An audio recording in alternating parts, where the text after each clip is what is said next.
السلام عليكم ورحمة الله تعالى وبركاته مشاهدينا الكرام. موعد مباراة المغرب والمصر والقناة الناقلة في نهائي كأس الأمم الأفريقية لأقل من 23 سنة بالمغرب. يتجدد الصراع بين منتخبي مصر والمغرب على زعامة القارة السمراء، فبعد المواجهة النارية بين الأهلي والوداد في نهائي دوري أبطال أفريقيا عامي 2022-2023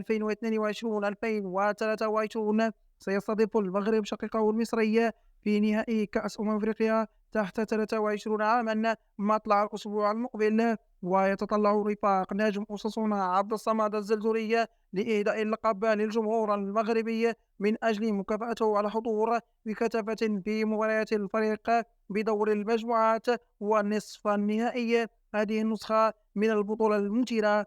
ويسعى المنتخب المصري تحت قيادة مدربه البرازيلي روجيرو ميكالي للاحتفاظ بلقب البطولة التي توجت بها مصر عامي 2019 في عهد المدرب شوقي غريب. وترشح المغرب إلى نهائي أفريقيا للمنتخبات أقل من 23 سنة بعد فوزه الشاق على مالي بفريق ركلات الجزاء الترجيحية بنتيجة 4-3 في ساعات مبكرة من صباح يوم الأربعاء 5 يوليو، علما بأن الوقت الأصلي والإضافي قد انتهى بالتعادل الإيجابي. أما منتخب مصر فقد آل بفضل فوز جديد ضئيل بهدف دون رد أمام غينيا كوناكري في مباراة نصف النهائي الأولى التي لعبت في طنجة مساء الثلاثاء 4 يوليو. موعد مواجهة المغرب ضد مصر يوم السبت الموافق 8 يوليوز 2023 على ملعب المجمع الرياضي الأمير مولاي عبد الله بالرباط، وتنطلق صافرة الحكم في تمام الساعة 9 مساء بتوقيت المغرب تونس والجزائر،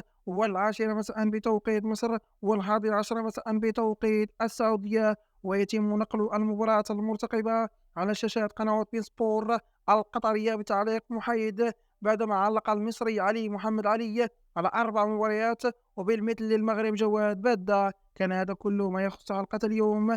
إذا أعجبكم محتوى القناة المرجو الاشتراك وتفعيل زر الجرس ليصلكم كل جديدنا. سلام الله عليكم.